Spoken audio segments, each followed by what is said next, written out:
యెహోవా ఎడల భయభక్తులు పుట్టించు ఆత్మ అతని మీద నిలుచు. ఇది యేసు ప్రభు గురించి రాయబడిన ప్రవచనం. యేసు ప్రభు మీద 7 ఆత్మలు ఉంటాయి.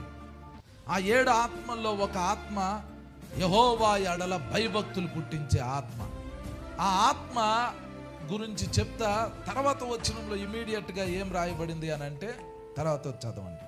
యెహోవా భయము అతనికి ఇంపైన సువాసనగా ఉండును అని యేసు ప్రభు అంటారు, నా దేవుని యందు భయం కలిగి ఉండటమే నాకు ఇంపైన సువాసన అని అంటున్నాడు.